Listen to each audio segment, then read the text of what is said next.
Hello, what's going on, my jumps? This is me, Simon, again. I don't know why I'm deciding to chill in my parents' room, but I just am. Just feel like it, don't even know why. Let's watch Christian: A Comprehensive History, Part 25. On February 18th, 2010, Christian asked Alec Benson Leary to call him to discuss the new ads on the Wikipedia. Yeah, I got your email. Looks like you wanted to talk. What's up? Okay, well, just to let you know, I'm in the middle of dinner right now, so let's make this short. But, yeah, I am a bit concerned about the fact that you could do the oversized ad on the Wikipedia. I mean, the smaller banner ad, that was okay. But, no, you had to go and add a whole Chris, page. Chris, yeah. You asked me to call you right at 9:30, and when I do, you're eating dinner. Chris, if you're going to ask someone to go out of their way for you for something, you should probably actually allow them to do so and not act like you are inconvenienced when they do. That's just a suggestion. But do you remember how I told you that if you met my requirements exactly, I wouldn't remove the ads, but if you failed to meet my requirements, the ads would get worse? So you failed to meet my requirements. You did meet Evan's requirements, apparently. Evan is happy with you, and I'm proud of you for doing that, because Evan he's satisfied that you killed Simona. However, I am not Evan, and I had different requirements than Evan. They discussed the ads for Summer 2 Revolution. Now listen, your content pages, they should stay on your website, the website alone. I do not want your pages on my website. It only shows my pages. Oh, it's kind of too bad that I bought ad space on your website, and when I gave you multiple opportunities to get out of me having web space or ad space on your website, you didn't take them. How many times was I gracious enough to give you an extremely easy way out of all of this? And if I remember correctly, I did talk about how you are the luckiest person in the world to have a competition like me who would be so generous and go out of his way to help his competition. Because I don't want to just take over everything. I don't want to be the only artist out there. Fair. Yeah. That's not fun. You kind of want to be the only artist in existence. I don't know why you want that. I never said that I did not want other artists. Kind of seems well, like you said it with your actions, if not with words directly. Yeah, exactly. I mean, it's like the way Chris always criticizes other artists, especially his fans. But, like, even though his art sucks asshole, like, he draws, like, 5-year-old, and yet he's criticizing other people's art. It's just really interesting. My actions were misunderstood in this. He's not misunderstood in the least. Oh, no, your actions were very clear. You slandered and smeared me as much as you possibly could. You put all of your effort, it seemed, into trashing me rather than building up your own comic. Mm-hmm. It's hard to misunderstand that. It's hard to misunderstand, you repeatedly hanging up on me. You've been out of commission for, like, 3 weeks. You haven't done shit for your fans. When are you going to come back with your comic? I'm up to a page of book number 11 where I have drawn that far, and I'm about halfway colored through all those pages which I drew up. How many pages is that? Like over 30 now. I'm going to upload all those pages, all the main pages, in a bunch on my birthday, which is next day. Okay, well, until then, I think I'll just keep uploading Sonic 2 Revolution, because I want to please your fans, even if you don't. Chris, why would you... I put up a new page yesterday as well. So yep, I saw that actually. That one page plus, I think you had 2 pages where you killed Simona. So that's 3 pages total, in like 3 weeks. No, anyway. I do 2 pages a day. That means I've uploaded, in the past 15 days, I've uploaded 30 pages of my own. When's your birthday? Like 8 days from now? You are mistaken. We're not on that 8 days. My birthday is on the 24th of February. My mistake. So 6 days. Okay, well, I'll have 12 new pages by then, in addition to the 30 I've already uploaded. I'm sorry, I didn't know when your birthday was. Well, it's specifically stated on my bio page on the Wikipedia, and in a couple other places, the 24th of February, 1982. Hey, Chris, when is my birthday? I don't know. I did not study your bio. Well, Chris, it's on my bio page on the Wikipedia. Why wouldn't you know?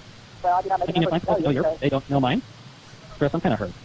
Okay, well, I apologize for that. And after we're done here, I'll go to your bio page and learn in my mind when your birthday is. No, you don't have to do that. Don't worry about it. I'd rather you work on pages than go look up info about me. Like, as soon as we're done with the call or whatever, just get to work on it. I mean, stay up all night if you have to get those pages up. Because here's the thing about the way fans work.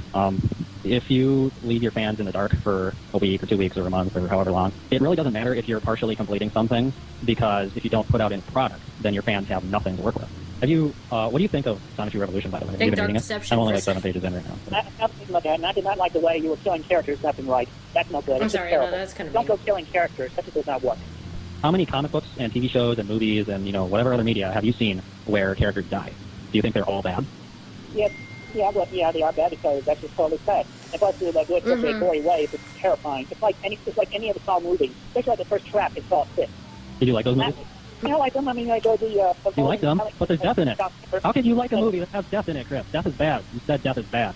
Yeah, but I mean, still, that's Hollywood magic. That's, the people that acted in those movies are still alive and well. They right. I forgot, because topic characters are real people, and apparently I'm guilty of multiple homicide now. That's so fucking Chris, weird. You remember when you killed Simona because we strong-armed you into it because you refused to do it willingly? Are you guilty of homicide now? I have a question for you. Oh, you said please. you liked Sonichu. Why did you draw him killing himself? I didn't draw Sonichu killing himself. I said Sonchu. Your car, I don't want to say Autobot because it's a trademark, but... Okay, well, excuse me. Well, I misunderstood. I'm not sure if that was wrong. I mean, that was like you're killing my vehicle. It's like you're making me have to pay like. No, Chris, I didn't kill him. He committed suicide. He was depressed because he had a name that he hated, and all the other Autobots made fun of him. The other Autobots do not make fun of each other for their names. No, they make fun of some too. Chris, look at what he says in that page. He says that he hates his name because it's not a strong, manly Autobot name. Why would he lie? Yeah, well, I did not. I'm not the one that drew my car, my Autobot, to say that. I did not. You did that, pretending to be me, in a sense. I wasn't pretending to be you. Chris, look at the page. You see on the comment page where it says copyright 2010, Alec Benson Leary? That's how I feel watching I'm pretty sure that shows that I was not pretending to be you. Yeah, well, I was actually pretending to be you. You had no right. You had no right to kill the character that was originally mine. And I had never said personally had died. When a character dies, I would let everybody know myself. Anybody else who makes up, who says outside of my jurisdiction, it's just a whole bunch of bogus baloney. Well, maybe I can say it's a parody, and that'll make it okay, right? If Sonic Revolutionary parody, would that be okay? It would. I would accept that. Really? Yeah. But don't make them so big. Maybe like 3/4 of the current size. 3/4. Nah. Then no one can read the text. I just have those pages on your Afterpedia. People could just go over there and read them for themselves. I'm keeping the fans there for you, Chris. Because you're drawing those pages, not me. Yeah, that's right. I'm drawing the pages. You're not drawing anything. Or you say you are, but we haven't. Because I'm too busy working on coloring them. After I have drawn them all up. Hey, Chris. I have real life things. I have to hang out with my family. I have errands to run. But that's all you do. Are they having you break rocks with sledgehammers or something all day? Because you say it's like some huge serious thing. Yeah, well, they're old. I have to do chores for them around the house. I clean the big kitchen. I vacuum. I move stuff around. I clean the bathroom as well. I do a lot of things around the house. You kind of sound like you're talking to someone who has not seen that video tour of your house right now. And I want to let you know that I actually have seen it. So I'm pretty sure that house is... Chris, what the fuck? Chris, can you hear me? Hello? Just Chris attempts to convince Alec that they got disconnected by pressing random numbers on his phone and then hanging up. Chris, are you pressing buttons? Alec calls him back shortly after. Hey, Alec? Hey, Chris, did we get disconnected there? What the fuck? Yeah, afraid we did. Happens to be between me and my girl pal as well. In our conversations sometimes. Reception goes bad during the time of night. Oh, okay. Well, glad I got you that. Alec addresses Chris's negative opinion of gay people and the plot point in his story concerning a cure for homosexuality. What about removing homosexuality? Yeah, I feel like we need... make the world a better place. Shouldn't be that hard, Chris, because you already established a predicate that no gays equals world is a better place. So, having said that, that must mean that you do have an idea of how the two things are connected. What two things? Chris, do you understand the words that are coming out of my mouth? You said no gays equals a world is a better place. That's no gays is point one. That connects to world is better. Okay. How do those connect? Okay. What is... Okay. Yeah. Okay, well, yeah, okay, now I get it. I mean, it's just that, I'm getting an incoming call right now, and you should probably... Yeah. Did you hear my point? Please explain how no gays equals world better. Because there will be less risk of those people going to hell. Hell? Yeah, in the dark. What do you... Oh, you mean instead of heaven? Yeah. So you're saying gay people will go to hell. So you're a Christian then? Did you believe that? What's his name is Christian and he's a Christian. It's been a while since I've read a Bible. Where in the Bible is that whole gays go to hell thing? I'm not a Christian, so I don't have to read the Bible, but you're a Christian. When's the last time you read the Bible? Yeah, I have read the Bible. But you're sitting here judging people based off their sexuality without even knowing, what parts of the Bible... Exactly, that's really annoying. You know what else the Bible condemns? Black magic. So? How many times have you tried to curse people? Cursing is black magic. Curse ye, ha, me, ha. I have no comment to that. Okay, well, so let's go back to the gay thing, because, we've established that you don't really know a whole lot about the religion you claim to believe in. Mm-hmm. Why do you sigh so much? Well, I'm a little tired right now. I had to actually clean the kitchen again today. We all get tired, but... Yeah. Yeah. Anyway. Yeah. Like me watching this. I really want to see you actually... My main goal right now is I want to see you put real effort into your mailbag. Chris, why do you not put effort into anything? I do put effort in everything. Everything? No. I told you that your website was going to get taken down because of a lawsuit over a stolen character, and you did nothing. I tell you got to upload pages, and you do nothing. I'm getting tired of this. You're raising your voice at me. I don't appreciate it. Well, Chris, a person raising their voice, that really is enough to just, completely discombobulate you. Besides, you yelled at me first. No, you raised your voice at me first. No, I asked you, Chris, why do you not care about anything? And then you screamed, I do care. You're being ridiculing to me. Is that the pot calling the kettle black? Okay. Chris, I want to understand why it is okay for you to do so many things to other people, but you get mad when they do it back to you. Exactly. Why is it that any tiny level of stress or inconvenience, and you immediately will fall back on, you're being attacked, or you're being, your world... It happens, he quite literally lacks empathy. That's not an excuse. That is not an excuse. That's an excuse that a child uses. Okay, well, I'm just tired right now.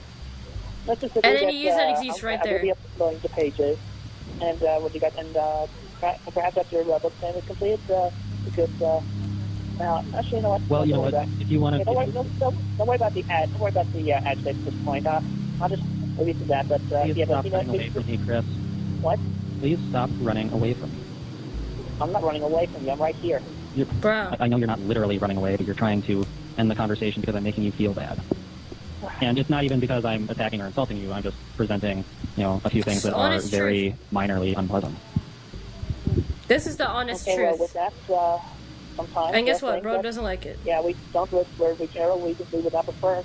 We would prefer the opposite of unpleasant. You seem to prefer the opposite of unpleasant literally all the time. Any little bit of stress, and you run for the sighing a lot. You avoid anything unpleasant. Even in cases where dealing with a small problem now will avert a very big problem later, you always choose the hard way. You choose to deal with the big problem that you could have avoided. Bad news is going to happen, Chris. Life is not all fun and games. Well, I'm sure that happened to you, and you actually had to do that as well. Yeah, but then I turned 10 and I started learning to get over it. Man the fuck up, Chris. Possibly sometime in February, Chris recorded a video of himself sticking his penis in the snow. This video was leaked much later and credited as an entry for an online contest to promote the upcoming film Jackass 3D, made by the stunt and prank troupe Jackass. However, the contest was held in summer and autumn of 2010, during which time no snow fell in Chris's area. Whether or not this was a troll-inspired idea is uncertain. Hi, I'm Christian Chandler. This is frozen stalactite. I'm going to put my dick in the snow, and I'm going to leave it in there for about 15 minutes. Currently, it's 12:30 on my cell phone clock. There's one clock you cannot change. It's the one on your cell phone. Okay, see y'all in 15 minutes. Yeah, about 6 minutes in now. Whew, boy, it's cold. I've had about 6 minutes in now. I've had previous experience of freezing my dick, and I've even stretched it a bit. What the fuck? Right, I'll be checking back in 7. I want to see if there's someone walking by seeing him put his dick in the snow. I want to see that. I don't know why. No, I don't want to see him with his dick in the snow. I want to see someone walk by. It feels blue. Look at that snow all over me. There's all over again. Kids, that is definitely something. Everybody, I dare say that is one stunt you should not try at home. Peace out. During this time, Chris continued to converse with the Wallflower, attempting to develop their relationship, which was still a friendship with no signs of it going further. She suggested that they collaborate writing a story about owls, with Christian contributing some of his own story ideas. On February 20th, he answered Mailbag 56, which ended up being his last. He gave very short replies to all the letters, and continued to confirm the existence of a new sweetheart, but did not elaborate further on that topic. On February 23rd, a day before his 28th birthday, Christian uploaded a video in which he declares that his birthday should be a national holiday, reciting a slightly altered version of a speech seen in the 1996 blockbuster Independence Day. Good morning. In less than an hour, Sachi fans from here will join others. It has a national holiday. It's called a birthday. From around the world. As you will be witnessing the largest personal change in the history of mankind. Holiday, isn't it? Mankind. That word should have new meaning for us all today. We cannot be consumed by our petty differences anymore. We will be united in our common interests. Perhaps it is fate that today is Mexico's Flag Day. And we will once again be saluting an image of our freedom. Not just from trolling, loneliness, or persecution, but also from heartbreak. We are fighting for our right to love, to be honest. And when the sun sets today, the 24th of February will no longer be known as only a Mexican holiday, but as today, Sachi fans declared in one voice, we will not go quietly into the night. We will not vanish without a fight. We are going to live on. We are going to survive. To celebrate today, we celebrate our Christian Love Day. Viewers noticed some peculiarities with the video. Firstly, the camera quality is decidedly better than Chris's usual offerings, and also the camera itself was being held by someone else. Chris later stated that he had no knowledge of his speech's connection to Independence Day, since it was written for him by a friend. This friend was in fact the camera operator for the video, and was likely the same person that had accompanied Kim Wilson in their past excursions, and had filmed the rolling and trolling video. This man made another appearance in a video uploaded the following day, called Magical Man Potion, in which Chris is seen concocting a magical potion that would transform him for the better, referencing either the 1963 or the 1997 film, The Nutty Professor. He's nutty, right?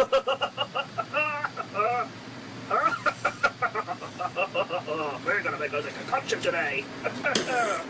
Sure you are. Hello, Skullwort. You got a jacket. Let's miss you well. Hurry.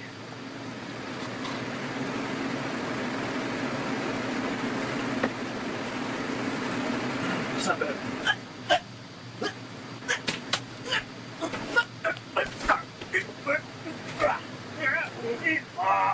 The man emerges from under the table, wearing the Asperger medallion around his neck. What the hell? Whoa. What? That's not bad, actually. It's kind of funny, actually. A little anxious. A little frisky. Where a guy like me to go? Be a little action. Strip club. You know, I bet you I know. I just Lost some weight. Oh, I need to work on.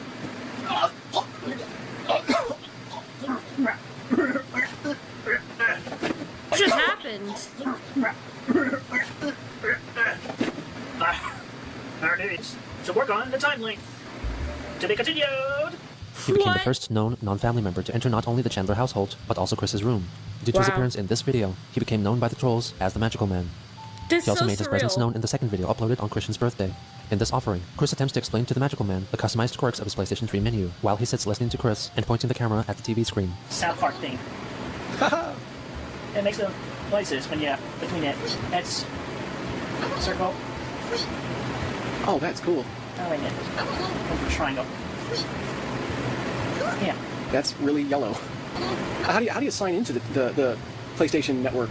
Well, first off, you want to make sure your system, your console is up to date with version 3.15, which you find that out after So now we know what it looks log in, like. you get your PlayStation 3 internet capable, and then of course you put in your My Online ID. How about me? I am Christian. I like that.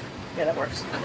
As Chris continues to explain the customization capabilities of his gaming device, his guest takes his camera away from the screen and pans around the room, documenting the plethora of items on Christian's walls, including a Playboy magazine centerfold of cartoon character Marge Simpson, rude. various Sonic 2 drawings, and his wall of originals. You have to pay for. Hey.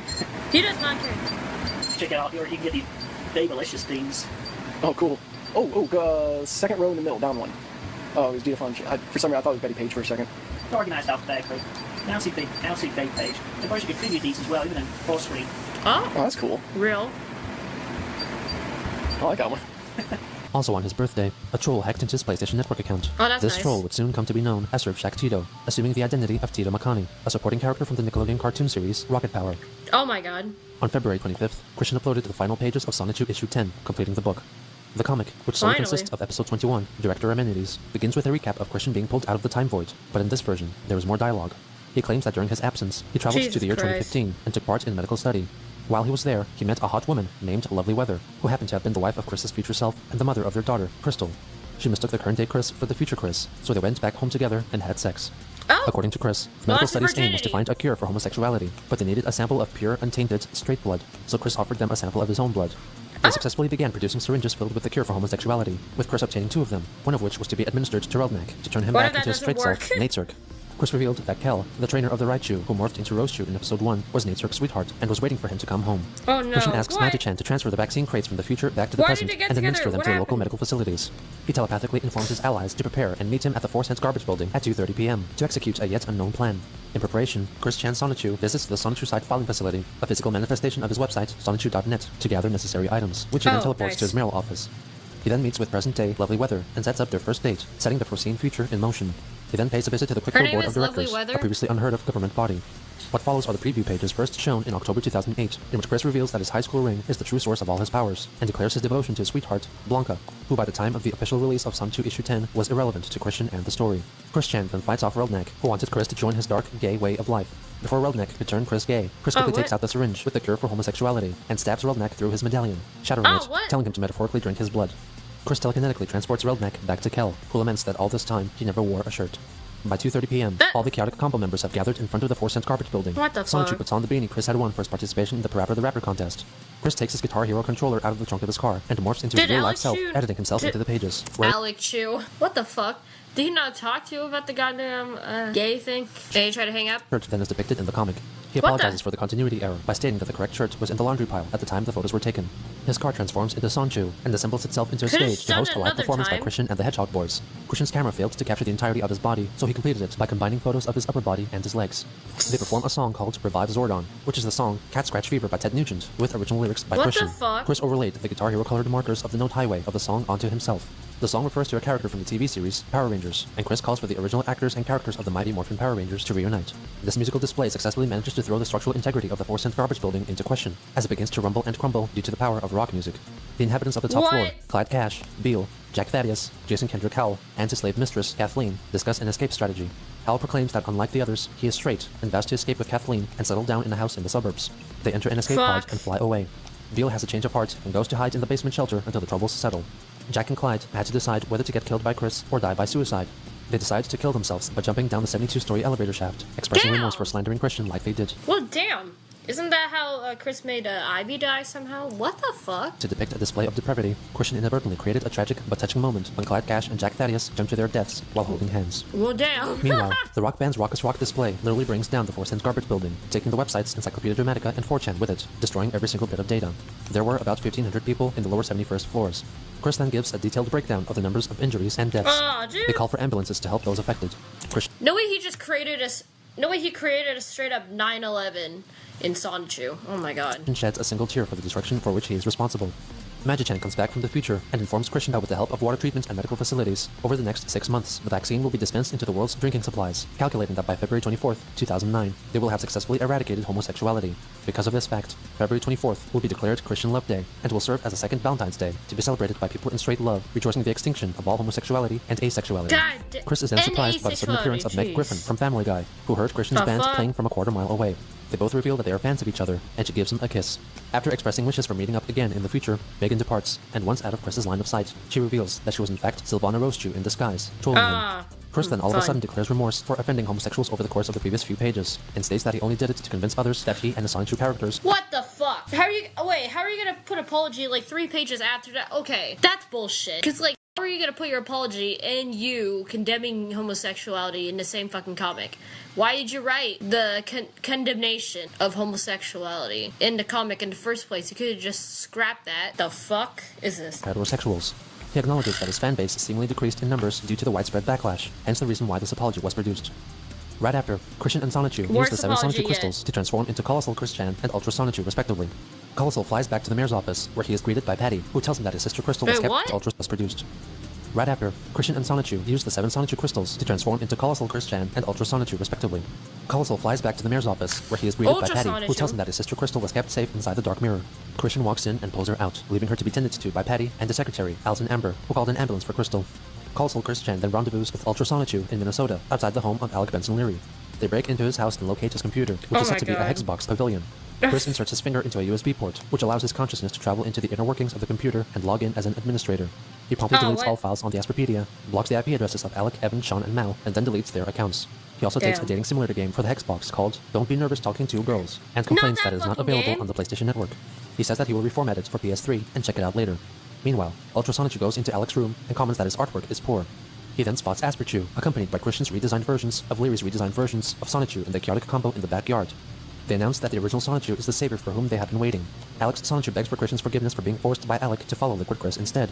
The characters reveal that they all have Asperger's, and that Alec treats them badly. They announce that they want to have new personalized names. They also claim that Leary kept 4 caged Rosechews in his basement. I remember this. Ultra Sonichu cures them of their Asperger's and greatly boosts their confidence levels. Asperchew gets an extreme electric makeover and transforms into Mitch Sonichu. Chris blows up Alec's Hexbox and comes outside. The new revitalized Sonichus and Rosechews bow down before him, treating him like a god. But Chris tells them that they are in breach of the first commandment of the Bible. He appreciates the gesture regardless. They are suddenly ambushed by Metal Asperchew, which is quickly defeated. Alec Benson Leary himself appears outside of the panels, and his Sonichus and Rosechews charge at him to beat him up. Chris states that he will teleport Alec's slave Rosechews to safety. Christian then devotes the entirety of the following page to proclaim that Alec's reimagined characters have no relation to his own, and that only Chris's original Sonichu pages detail the true events of the aforementioned characters. Then why are they Ultra there? Sonichu brings the former Rosechew slaves to a soup hotel, where they can attempt to rebuild their lives. Outside, Sonichu comes across a 78-year-old Jamaican veteran named Enos, a parody of the troll-created Sonichu, offering him narcotics. He telepathically communicates with Magi-chan, who sends police over to his location to deal with Enos.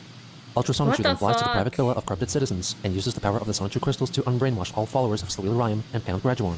After all the jerk-ops and manajerks broke free from Slawil's mind control and left the PVCC, Colossal Chris-chan arrives to confront her. He takes Graduan's wand and smashes it. He briefly fights with Slawil, defeating her. She reassures the readers that she is not dead, but rather paralyzed. Christian then delivers a special announcement to his citizens in the Quickfield shopping mall. He declares that Slawil Ryan has been defeated and that he made it legal for homosexuals to do what they wished in the town. However, gay marriage remained illegal.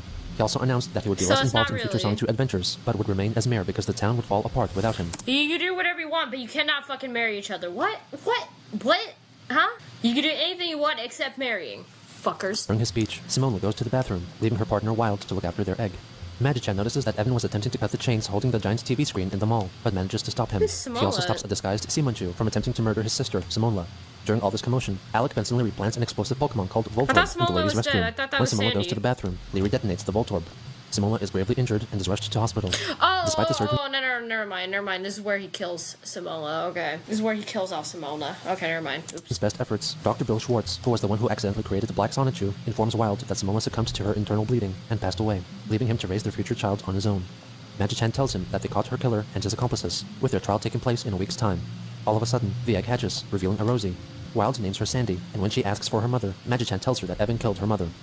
Within a week, Sandy Rosie evolves into a ground buck-type Roschu, who appears to be near identical to the recently deceased Simona. Throughout all these events, Christian interrupts the narrative with flashbacks to his speech in the shopping mall, one by one fulfilling his...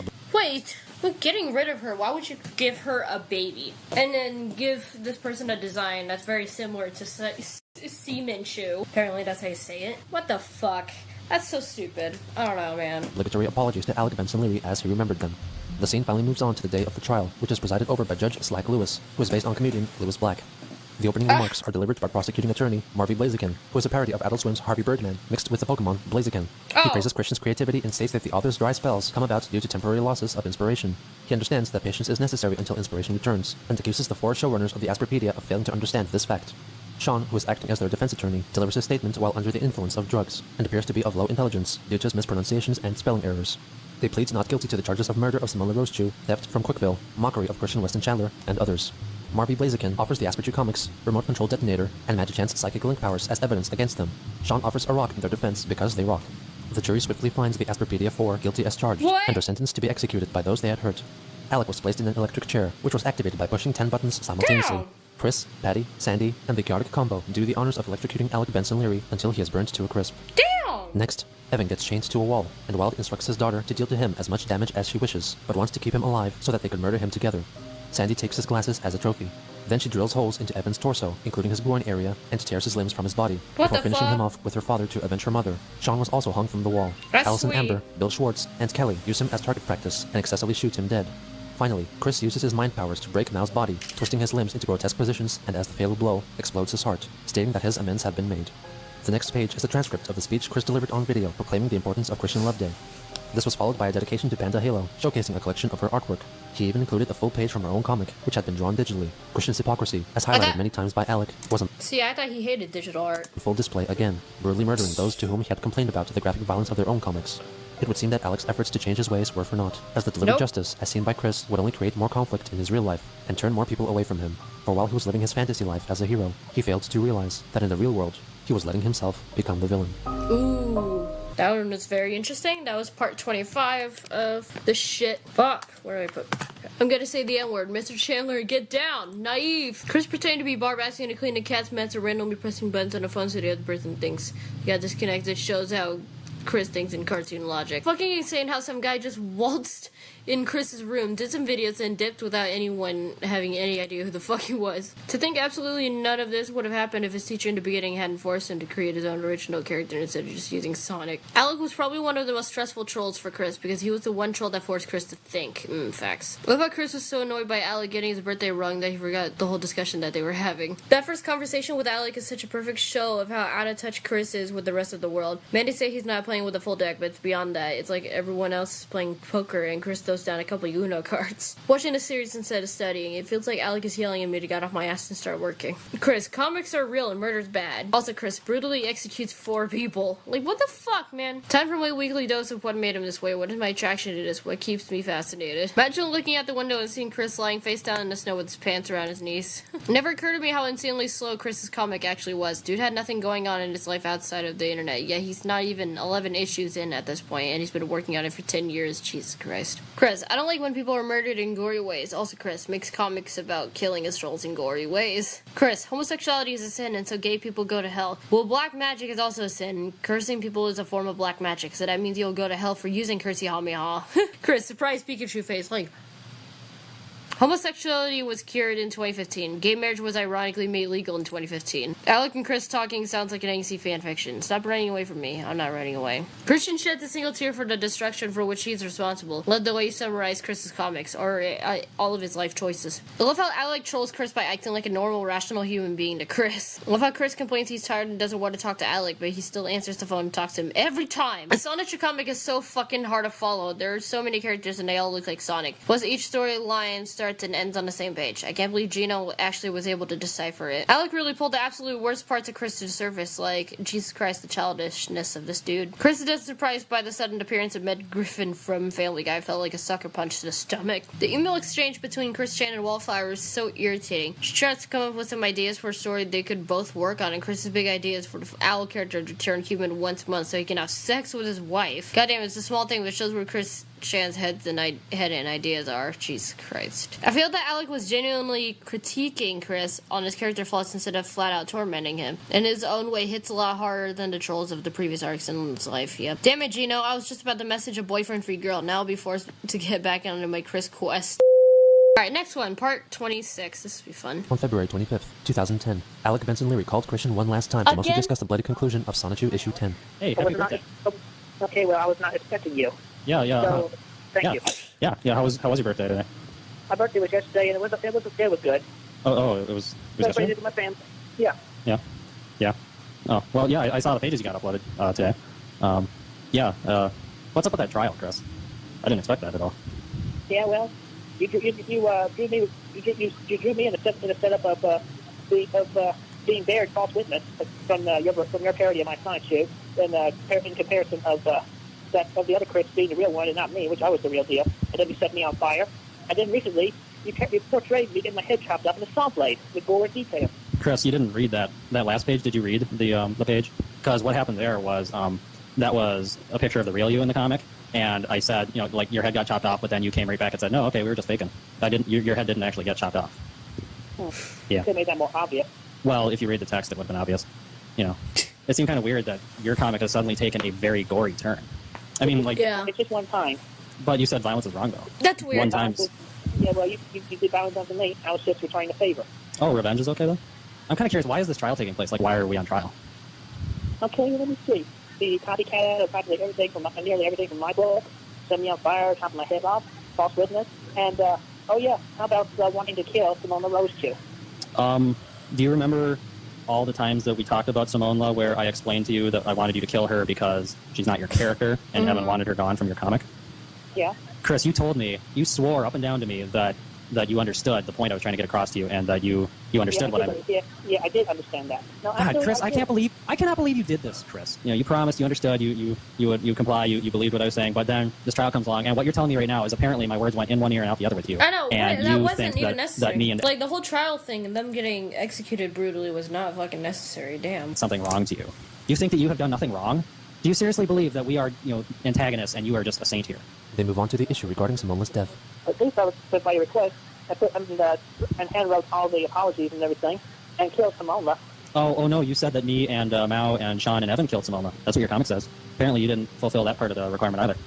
Because I wanted you to kill her, but you accused me of killing her. And then you killed us in your comic. What kind of apology is that? Yeah, well, request of the death of one of my she had to die some way so that she's gone I'm sorry, for what? good. I said the request of the killing of one of my characters. Not your character. Simona was not your character. She was Evan's. Yeah, but anyway, with all the... yeah, but anyway? So you said yeah, but anyway, so are you acknowledging that Simona was not yours? I acknowledge that Simona was not mine. Anyway, the point is Simona is dead now. Yeah, well, no, the point is that you apparently don't listen when I talk to you. That's my point, right? Because you believe that you are in the right and everyone else is in the wrong. And you... Is that your TV going in the background? Do you ever turn your TV off when you talk to people on the phone? That might be kind of nice. Actually, I do turn the TV off sometimes. All right, I'll turn it off now. Well, thank you. I appreciate that. Okay. All right, thank you for that. Who is Sandy, by the way? Sandy, like Simona's daughter? Wild and Simona's daughter, yeah. How can Simona have a daughter when she's not supposed to exist in your comic? Evan might get pissed about Sandy existing. Yeah, that is weird. Well, still, Sandy did not originate from Simon's Shoe. Do you even realize the point of getting rid of Simona in the first place?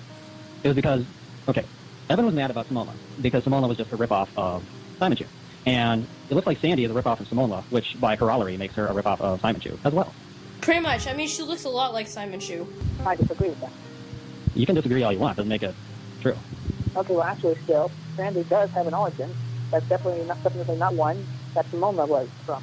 Just based off of somebody. But she's the child of Simona. She actually was born as a Rosie, and it's from Simona. They then discuss the alleged importance of Christian Love Day. Well, why do you think that your birthday should be a holiday in the first place? Well, one point it is a holiday in Mexico. So it should be equally important holiday in America. It's Mexican Flag Day in Mexico.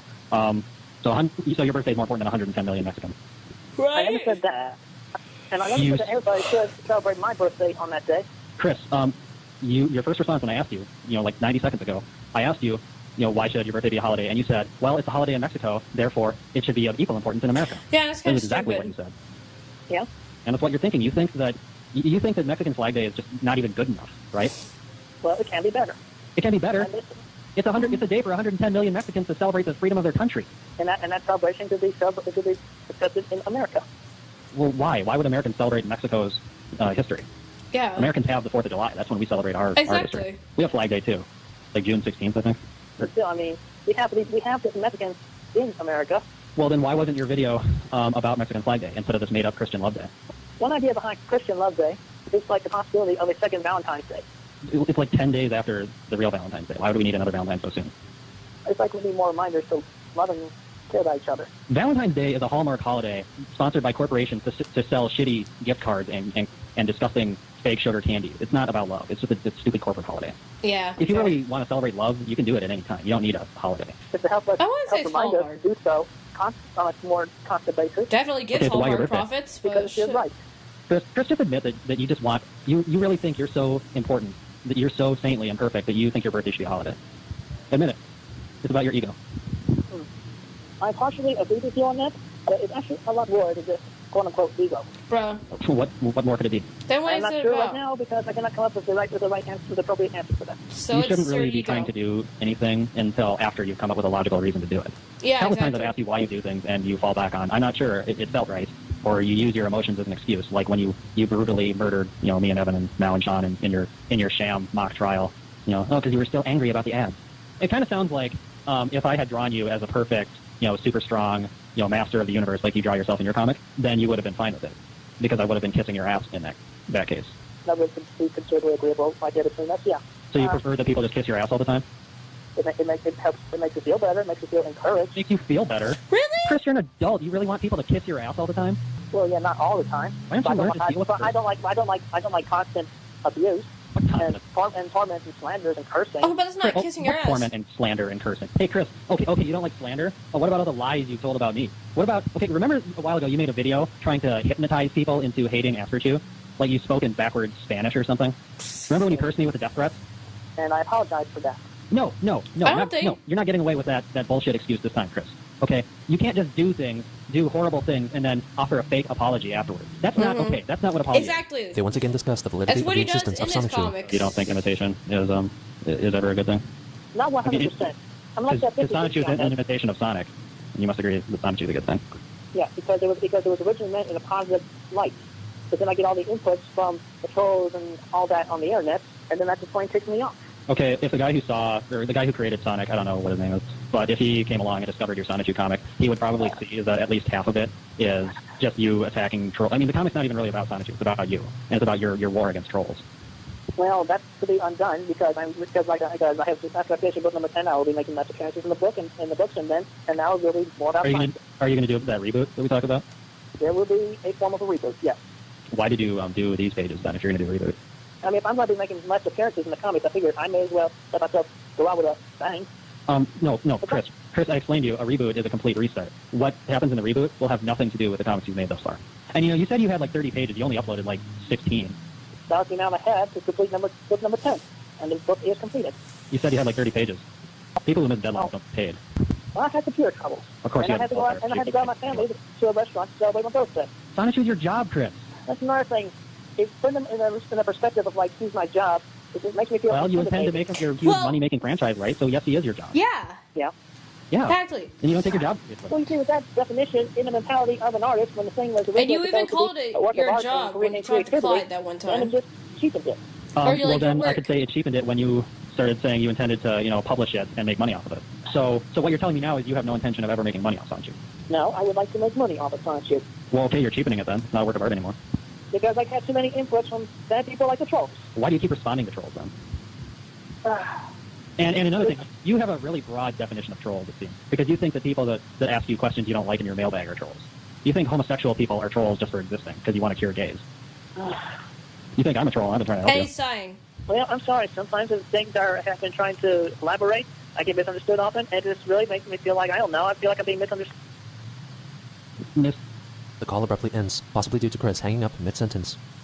Also on that same day, Christian emailed to the Wallflower, updating her about his completion of his comic, and also mentioned that he was looking forward to going to her house and meeting her family. In addition, he offered her more ideas concerning her story focusing on owls. She responded with a wish that he reduce the frequency of his visits because she wanted more space for herself, and also asked him to stop pestering her about her story.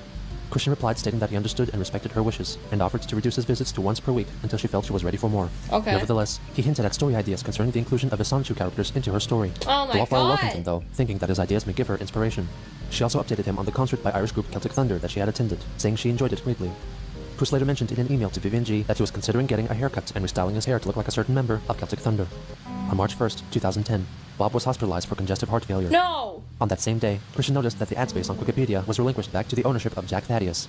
Chris wrote him an email welcoming him back. He admitted that he could accept ads promoting homosexuality on the condition that they weren't graphic, and also requested that lesbians and bisexuals should be featured as well.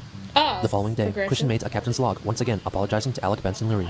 It is with heavy heart and good consent that I deeply apologize to Alec for the recent portrayal within the comic pages, with the trial and the killings in the electric chair and that sort. I'm sorry, Fucking I'm sorry, music. Alec.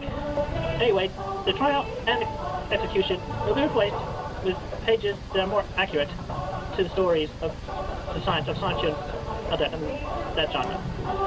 And I am wearing this medallion that Alec has made, along with my own, because I feel that we can be friends Fun. and coincide with each other. And all people that original Alec heads, or Alec heads. whatever, are welcome to come and view the original comics that inspired him on the Wikipedia. And the pages will be uploaded as soon as possible. I just have to finish coloring them in. And I got a few more pages to draw. And with that, in a bit of honor also, I take Alec's medal here, and I will place it on the wall thing. Fun. It would be secured better after the filming. But Fine. the point is made. Cute. Thank you very much, and have a safe day. Immediately after, he made a short video directed at Surf Shack Tito, the troll who had hacked into Chris's PSN account a week prior. Oh. Surf Shack Tito! Is this where he I says the know N-word? you. I don't know. You'll get yours in your dreams, your nightmares. Chris gives Tito a curse shot. Oh, that's not the one where he says the N-word, okay. Christian received an email from Evan Christopher I know George, he does say it at flabbergasted by some the events point, depicted in straight up. Sonichu issue 10. You drilled out my dick! You have wronged me more than you have wronged Alec, and we both know it. You steal from me and still refuse to admit that Simola is a ripoff. I am pleased with Simola's death, but you drilled out my dick! Are you jealous of my penis and the fact that I received vaginal relations with it? Why would you drill my dick out and have a fourth grader do it to me? Do you even realize how sick that is, making a little girl commit murder? Chris replied, stating that he would change the controversial pages into something more what the acceptable, fuck? and admitted Oh, that he I was see. jealous of male persons such as Evan, whose penises exceeded 7 inches in length. Christopher George, in return, was largely welcomed by the cooperation coming from Christian. On March 9th, Chris published a new custom level on Little Big Planet called The Guardian of the Owl Kingdom, 4K version, which was intended to serve as a preview of a much larger level, inspired by the original story that was being collaboratively developed by Christian and the Wallflower. In the description of the Fun. level, he credited her, using her well-established online pseudonym, Damien Ontaria. Trolls sought out her username and managed to track down her true identity on Facebook, and Oh. one individual sent her a link to the Quickie, on which she saw all the articles written about Christian and even the Wallflower herself. Oh. Thinking that the Quickie was under Chris's control, she demanded that all the information about her be removed from the site. She ended their relationship, blaming him for this recent development, and stated Damn. that she would have to change her email address because of it. Christian tried to clarify that he was in charge of the Wikipedia and not the Quickie, and blamed the trolls for causing him much grief over the past few years, due to him becoming an internet celebrity. I've been in a number of moments of finding peace and losing it later, because these damn trolls won't leave me be. They're mostly immature dumbasses who have no lives of their own. They don't want me to have a life of my own. They don't want me to find long-term peace and happiness for myself. They don't want me to find and hold true love for myself, because they are so self-absorbed in themselves that they only want me to give them more stories and art more often. They are nothing but greedy, impatient, unloved, and corrupted fools. Heartbreaks and heartaches. It really hurts. Please, please, please, do not leave me as my companion. You are the sunlight that lifted me up more than I have been lifted from in the past. I would feel like hardly a shell of my Goodness. better self. I would be left in the darkness states of loneliness and despair. Even worse, I'd probably hire a prostitute out of desperation. That is a fate I do not want to ever feel. Please do not leave me. Well, I know he ends up losing his virginity to a prostitute, so that was definitely, he went to a last resort. As a friend, and from my heart, I love you. The Wallflower did not Also, why respond would in you kind. tell her that? I don't love you, and I hate you for this. Everything was fine until I met you. I don't know why I took up my mom's offer to go to the social club. I had enough friends here at home and on the internet. Furious at the loss of yet another potential sweetheart, Christian addressed the trolls in a YouTube video made later that day. This message is for never last goddamn troll that has been pestering me for the past number of years, even the recent ones. I have been in a number of moments finding peace and losing it later because you won't let me be.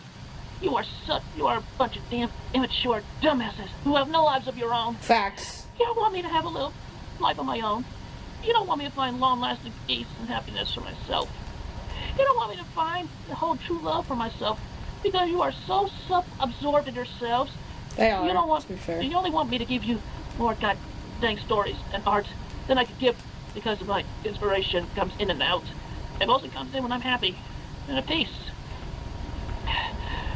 You are nothing but goddamn greedy, impatient, unloved, and corrupted fools.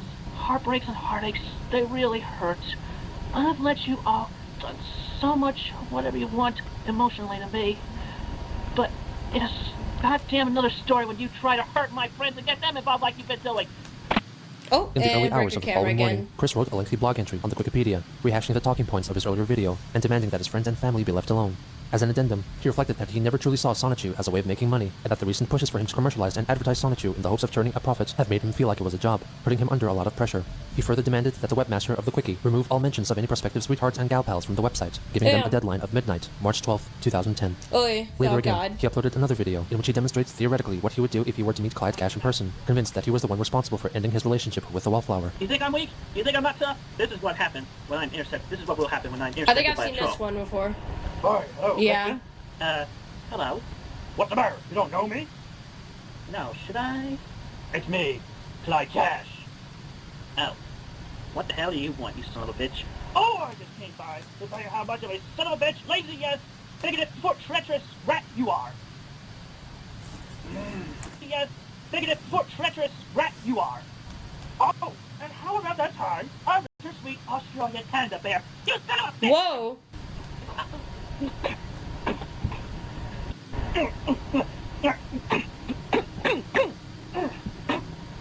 Come on, get up, you son of a bitch. When you hit a villager in Minecraft. This is for Sarah Cassandra McKenzie, you bastard.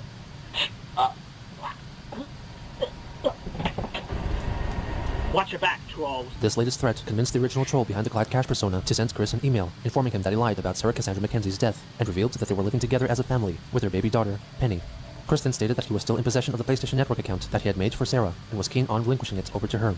He asked if she would send him one final correspondence from her original email address, confirming her identity, and recounting all that has happened since he last spoke to her. If satisfied with her email, he would grant her the new password for her PSN account, and forgive Clyde for all the bad things he had done to both Christian and Panda Halo, and would leave them be. At about that time, Surfshack Tito also sent Chris an email, apparently confessing that he was the one who had leaked the information about the Wallflower to the trolls. He also attached a photo, which trolls found on her Facebook profile, of the Wallflower together with a large man of Polynesian appearance, meant to represent Tito, implying that he was her boyfriend. Christian then contacted the Wallflower again, hoping she was feeling better. He warned her about Tito, pleading not to trust him if she ever came in contact with him online or in real life. She asked him to cease all communications with her, and as a way to convince Christian to stop trying to contact her, she told him that she was already with a new boyfriend. Christian begged her not to leave him, and in order to honor her and her interests in Celtic music, Christian shared with her a YouTube video in which he wears a kilt while threatening Surfshack Tito. Even though he is angry at Tito for spreading around the Wallflower's true identity, he calls her by name twice in the video. Tito, listen to me, you son of a bitch. Your days are numbered. I have forwarded your admission to... And also, the ultimate gal that we know between us are Scarlet. And with great honor and glory, I will take pleasure in beating up your ass, and also regain the love and trust and friendship. Either way, you are going down, Tito. One way. Why would you say her name? Ways. What's he doing?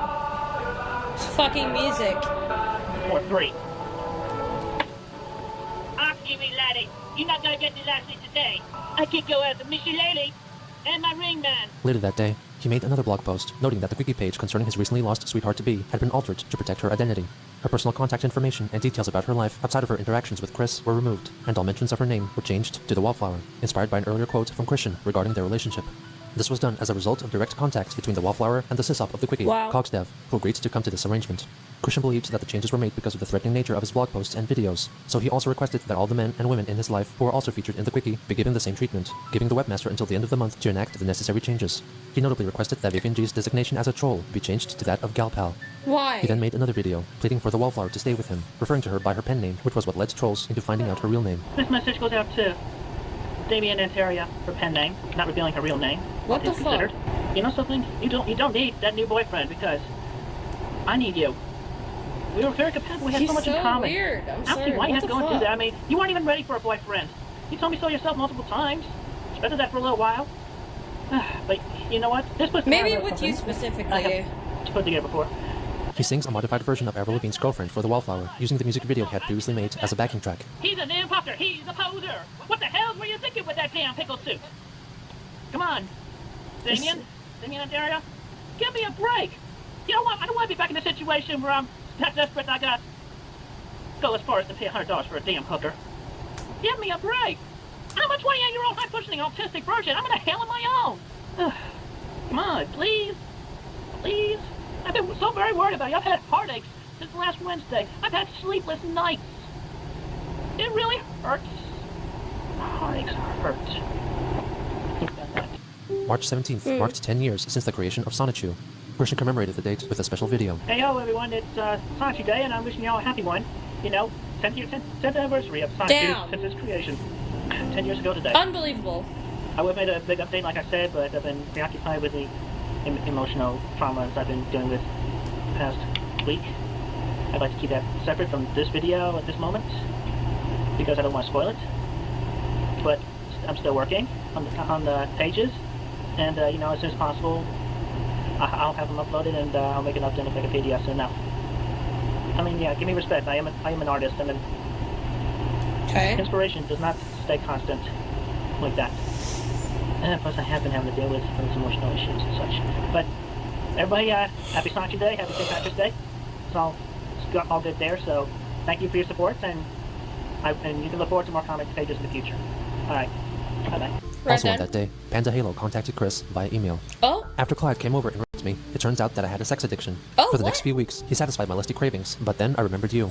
Clyde placed a bet with me that you would forget about me in a day. Then he set up this 13-year-old boy, and you know what happened after that. This is why I despise you. You fell for another woman instantly. You did not give a shit about me. This is why that girl you are complaining about hates you, because it is obvious you do not care about her. All you care about is your stupid PS3 and your shitty PSN account. Also, I do not care about the Little Big Planet account. Keep it. She attached this photo, allegedly depicting herself and Clyde Cash, with their child, Penny. What? Christian replied with understanding and kindness, revealing how much he had cared and grieved for her. Nevertheless, he gave away the passwords to the PSN account in the hopes that Sarah would hand it over to Penny when she got older. Also during this time, the Wallflower continued to send Chris angry emails, complaining about how he kept calling her place of work and her family home, trying to talk to her, but Chris confessed that he never once called her, believing that those calls were coming from the trolls. In a way to stop him from bothering her anymore, she claimed that her boyfriend was in fact Sir Shaq-Tito, playing into his fantasies. Despite making her feelings perfectly clear, Christian invited her to an upcoming party. Meanwhile, angry at the thought of Tito stealing the Wallflower away from him, Chris sent him a spurt of brief, angry emails. Watch your back. I will find you. I have connections. Jesus. And after the meet and greet, I will kick your sorry ass and punch your bulbous gut so far up, it shoots out your head right through your skull. I will find you. Sit, spin, and shut the fuck up. And I will tell you that right in your face. Damn. Dude, you are not her boyfriend. Back the fuck off. You goddamn trolling stupid. What He also the attached fuck? a photograph of himself crossly displaying his middle finger. He relayed the same message in video form that same day. Tito, you stay away from Yeah, okay, yeah, this is the one where she does call someone the N-word. He does say the N-word and that's okay. you womanizing rapist. And if you go near her again, then I will find you. I will find you. I will cut you up. I'll beat you up. I'll knock you on your backside, stand on your gut like a log roller, and roll your fat right through your skull. Throwing it wide open. Because that's what you deserve. I'm trying to draw goddamn envy womanizing, right now. rapping, trolling stupid pickle-suited And don't you ever... I'm sorry, I didn't expect it to not be censored right there. That, oh my god, that struck a nerve. Oh, wow. I expected it to be censored. I swear to God. Whoa! What? Dare contact me in my email again, or contact me ever. You stay away from me in contact. Don't call me. I will find you. Apparently, this last video angered Jack Thaddeus greatly, with him promptly dropped all funding for the Wikipedia, which was then handed over to Mao and the Asperpedia 4, giving them full control of the website. Evan Christopher George took it upon himself to answer questions from yet unaddressed mailbags on Chris's behalf, parodying his typical responses. The new administrators also proceeded to vandalize the site, altering much of Chris's text in order to insinuate that he was a perverted homosexual and a man of low intellect, among other things. They also updated the blog, What is it? insinuate that I hate black people because I'm very self-less. Okay, yeah, he's finally admitted that he does not like black people. Okay, straight up. Oh yeah, I didn't listen to the part where it was actually someone else in control of Chris Chan's email. Self-loathing, although evolution is evil. What the fuck does that mean? he was a perverted homosexual and a man of low intellect, among other things. They also updated the blog, posing as Christian. I, Christian Weston Ricardo Chandler, am currently looking for a sweet joy boy to make into my sweetheart. Oh my if you are God. male, gay, and interested to be the one person to steal my virginity, please contact me. I need you. Very horny. I, Christopher Christian Weston Ricardo Ian Brandon Anderson Chandler, am gay. Don't doubt me. Soon after, they opened up the Wikipedia to the public, allowing the trolls to freely edit the content of the site, defacing it beyond recognition. Oh my also, god. Numerous defamatory pictures were posted onto the site, including a photoshopped image of Christian possessing facial characteristics reminiscent of someone of African descent. Oh my god, what? On March 20th. Is that the same person on Twitter that's like, you if you were black and Chinese or something like that? Fuck it up! Restricting any further alterations from taking place. On that same day, Christian emailed the Wallflower, letting her know that the date of the party had been changed. She told him that she would not attend the party, and also expressed her disgust at a letter and a present he had sent her. She left one final remark for Chris. I don't want to hear from you ever again. Do you hear me? And who cares if you're a fucking acoustic virgin? I'd rather have my best friend's boyfriend take me first, because I trust him. Was she the first one to say acoustic to replace autistic? And you. Besides, I'm asexual, so there's no hope for you, at least from me. Not only that, not even a cheap whore would want your small dick inside her. Neither would I. Oh, ouch. After this bitter exchange, Chris visited the Wikipedia and found it in chaotic disarray. After desperately trying to change it back to its former state, he found it futile and posted a YouTube video reflecting on his very tumultuous few days. March 21st, 2010. I have noticed that my absence has brought on a bit of chaos on the Wikipedia, and it has gone on beyond behind my back. I have been depressed lately because of my girlfriend having left me, because of what this one guy did. The one you called the N-word? He created that page, I know that. He tried to intrude my life. Once I find him, he will be tortured bad. But aside from that, I have let the trolls torture me because of my real life stories having been leaked on the internet. The fact that it's clear that he learned the N-word from the fucking Boondocks. Like, what the fuck, man? Don't trust some new N-words over there. Jesus Christ. But now the chaos piece of shit is going to be done. I have already won because I have learned so much. Have you? I am famous worldwide, and I own the main copyrights to everything about it. About Sonic Hiroshima and the city of Quickville and everything therein. Well, you're famous because of the trolls. And I want to take it a step further after this. But first, I am removing myself from the internet because I've put too much of my personal life online to be ridiculed so much. Let's see how you trolls plan to deal with me when I'm not there to be dealt with. Even though I ignore your phone calls, that's one thing. And y'all do your treachery behind my back, your treachery and your mockery. But that chaos ends now because I am going to enjoy real life. I do not need the internet. Nobody needs the internet. They just need to enjoy real life. Go out and socialize. Talk to people. Stay with you, Emails are so yesterday. Okay. Going out and finding people to talk to and talking to them face to face is always in. So you can forget the damn Facebook and the MySpace and those other social sites because the only true social site is all around you. At your shopping mall, at the salon, at schools, at colleges, everywhere, even at churches, and bookstores, the game stores, GameStops. The one you can't everywhere get all into. around you is a social site. And you don't need a computer to access it. All you have to do is just go outside and see for yourself. Just say, hello. The internet is one thing to go talking to another country, but you don't need to be talking to others in the country. Would you go talk to everybody else around you locally? Because those are the most important people to you, the ones that are closest to you. So I leave y'all with those words. And it is not goodbye, but more like, see you later. For me and my Sonic Hiroshima and everybody. Because we will be back. And we don't need the online website to be famous anymore. Because we have established world fandom. We have established my ownership of everything therein. We have established the mental education of having to deal with the good and the bad and the worst. Damn trolls. Your bullying is not appreciated. The good and the bad even and the locally. trolls. So you can just take your bullying and bully yourself. If you're bored, go work around the house. Go take a walk because you don't need the internet. You don't need to stay cooped up inside. You just need to go outside and enjoy life and the sun and the days you have to live. I'm Christian Weston Chandler of Ruckersville, Virginia. Birth name Christopher, Spanish nickname Ricardo. Original creator of the electric hedgehog Pokemon, Sonic and Roshu, and the city of Quickville, Virginia. I bid y'all stay safe and good day. Heartfelt. As it has been shown that he hardly ever learned from his mistakes, it should come as no surprise that Chris would eventually return to YouTube to broadcast his daily life, to express his love for his sweetheart, to threaten the trolls, to refuel the fire. Really pissed me off, man. Look, out of every story, I think Chris literally has the least character development. Quite literally. He is the flattest character ever. Chris Chan refuses to say gay. Also, Chris Chan, hard R, straight up. Yeah, he's based. I'm a 28-year-old high-functioning autistic virgin. Best line in this anime ever. If you break up with me, I might have to get a prostitute is the weirdest response to getting broken up with I've ever heard. Run, Wallflower, run away. Run far away. When Chris dies and the final episode is made, this series needs to be downloaded onto triplicate redundant hard disks and stored deep under the Antarctic permafrost in a secure self-powered vault. Bob, hospitalized for congestive heart failure. Totally forgot about that. I feel bad. Chris, blast Celtic woman, literally. Bob, actively dying. Chris punches webcam and fights himself. Like, what the fuck, man? Chris, I'm leaving the internet. Me looking at the 33 other parts of the series. Please don't leave me. I don't want to have to be forced to buy a hooker. Absolute wordsmith. Love how Chris's response to being genuinely proven wrong is just, yeah, but anyways. I feel like Chris would fall for the hot singles in your area. He definitely would. And Chris don't even pretend that he likes Wallflower. He straight up says that he needs her, so he won't need to pay for the hooker, and he fully expects her to fall for him.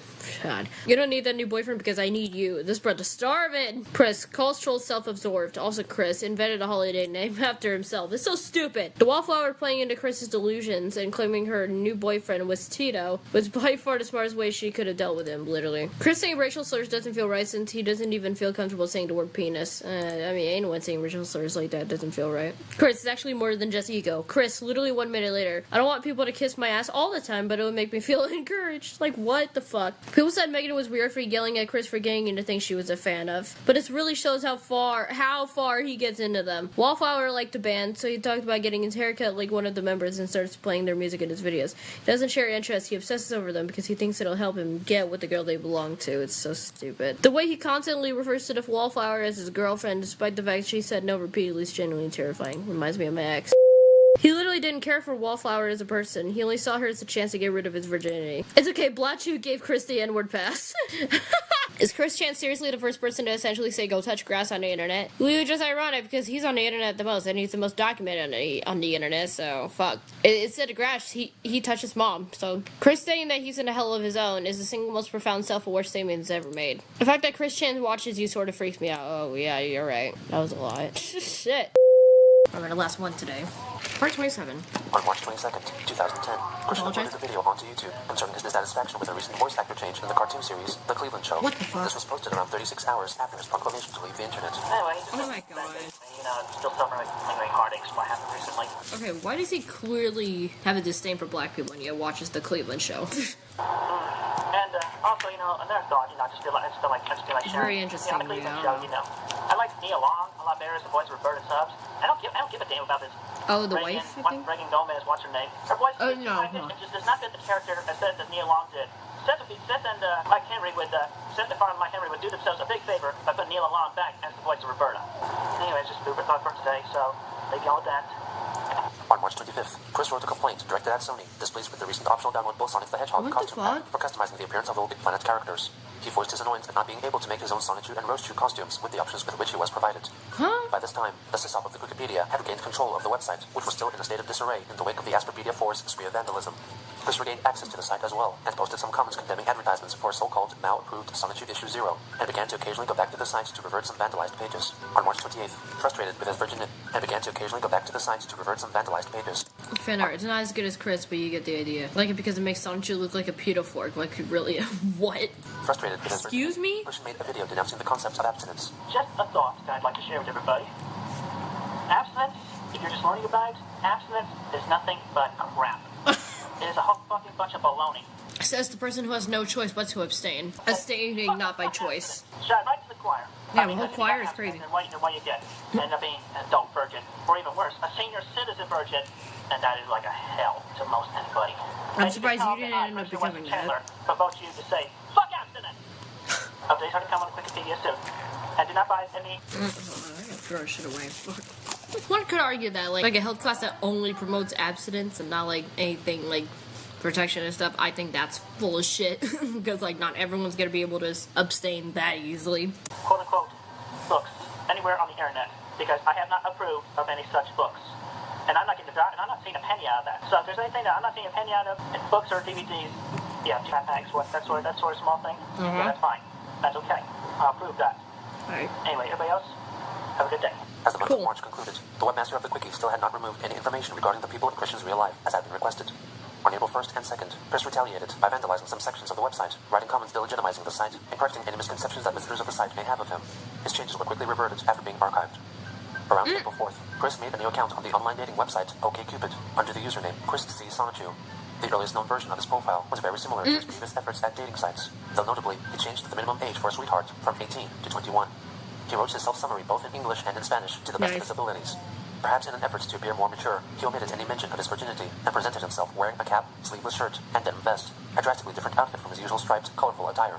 He also listed a personal tab on the Hook Cafe under the nickname Direct to Sex. On this profile, Chris seemingly gave up on his dream to find true love, instead seeking a purely physical encounter. I am an honest, compassionate I feel like that's what he was really focusing on this whole time. I don't know. Not getting any younger. I would like a 21 to 28-year-old woman with a pretty fine. face. He should have been a little more honest and an about honest and that. compassionate personality. Show me your honest and sweet interest and love, and I'll show you a good time. Hit me up with an email with your photo and digits, and I will respond quickly in suit. Smokers, overweights, blacks, and liars need not apply. His new dating profiles were quickly found by trolls. He still doesn't like darkies. Contacted by Hook Cafe user Jackie Romy, whose profile strongly... Which makes sense why he liked that art, joking about him not liking darkies. It's so funny. He found no issue with that art, by the way. So yeah, Chris, he's always been hella racist. Coincided with Christian's preferences for a partner was yet another persona created by the private villa of corrupted citizens. Jackie sent him an email asking about video games and also commented that he was cute. Chris excitedly responded, listing all his favorite video games to play, and suggested that they should... How do the trolls always find him? ...a chance for What the Jackie to fuck? play with him in addition to his games. A day later, taking into account Jackie's sexual career... Then I think about that, it might not be that hard to find him in every fucking She answered, revealing that she had been with only 6 men and was free of every STDs. fucking website. When asked, Christian confessed that he was a virgin and also happened to be STD-free. Despite his inexperience, he claimed that he was confident in his abilities after watching a considerable amount of porn. Oh my In his god. next exchange, he detailed in great That's length like the his most schooling history, unrealistic internet fame, shit. disclosed the Wikipedia to her, and explained his woes concerning Michael Snyder, manager of the game place, stating that he was banned from the establishment largely because Snyder did not allow Christian to connect his Nintendo Wii to the free-to-use TV set. He mentioned that he was feeling confident and would soon go to the game and hobby store to try and settle the matter with the manager, once and for all. On April 9th, Christian's listing on the Hook Cafe was removed by moderators, possibly as a result of the many troll accounts that were created in order to message him. Jackie encouraged Christian to take a camera with him when he went to confront Snyder at the game Oh, no, wait, what? once and for all. On April 9th, Christian's listing on the Hook Cafe was removed by moderators, possibly as a result of the many troll accounts that were created in order to message him. Jesus Christ. Jackie encouraged Christian to take a camera with him when he went to confront Snyder at the game place, claiming that it would offer security in case the manager lied about his account of the events, when in truth, Chris was told this because the PVCC knew this would result in an entertaining video for the trolls' amusement. On April 11th, he informed her that he went to the game and hobby store after church, breaking the law by trespassing. But after an employee informed Chris that Snyder wasn't present and threatened to call the police, Christian left the premises. He promised to return the following day, knowing that the manager would be there. He also made plans with Jackie for a date, revealing that he hoped their encounter would swiftly lead to something special. On April 12th, Christian returned to the game place, recording the audio of the event with a concealed camera on his person. What? 4:34 p.m., Monday, April 12, 2010. I am about to go into the Games, Comics, and Hobby place, also sell toys there, to try to get myself fun dance and get forgiveness for the mistake I had made almost a year ago when I was in the store in June of 2008. The dude who banned me his name is Michael Snyder, possibly a Jew considering the last name. Nothing bad against Jews, but I'm just throwing it out there. That was not necessary, but okay. Well, there was no need for that. Chris encounters Snyder, who was in the middle of fixing a remote control To car. mention that he might be a Jew Chris waits until because of his last name. Hello, Michael. I see you're looking well. Haven't changed much for the past almost 2 years.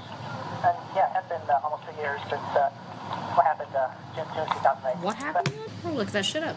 Yeah, I might read this whole thing, huh? His early days at the game place, Chris's behavior seemed to have been more childlike, for lack of a better word. According to Mims, who was a regular at the store for the entire time Chris hung out there, Chris avoided using foul language when he first started gaming at the store. He also never failed to show up for Pokemon games in his old Ash Ketchum costume. The costume was eventually retired, however, by the time of the 2007 photo. Chris was showing up in his usual clown shirts and Sonichu medallions. And Chris's behavior grew more aggressive and vulgar over the years. According to Mims and Lucas, Chris often became angry at his card game opponents, even small children. Jesus! In October 2007, email from Megan mentions an incident where Chris was extremely threatening and was insulting to a guy whom he thought was putting the moves on his gal pal. Jesus. Where Mims recounted a few instances of Chris displaying his blatant racism with his dislike and distrust of black people, of course. He was openly suspicious of the young black kids he played Pokemon and Yu-Gi-Oh! With, apparently because he thought they were going to make off with his cards. Chris also nearly managed to earn himself a beating from an older black gamer by the name of TJ. Chris yells at him, "I'm going to smack your effing face down." And TJ stands up like he's going to beat his ass. Chris shrinks back and says, "I mean your face down, monster." Likewise, Chris's homophobia occasionally surfaced while he was hanging out at the shop. A gay regular at the shop by the name of Eric was the target of mockery, insults, and threats from Chris, although Mims noted that for obvious reasons, Chris wasn't likely to ever do him any great physical harm. Chris also also assumed that Michael Snyder and another patron were gay because they happened to exchange a few jokingly romantic remarks. His literal mind took that as proof that they were an actual couple.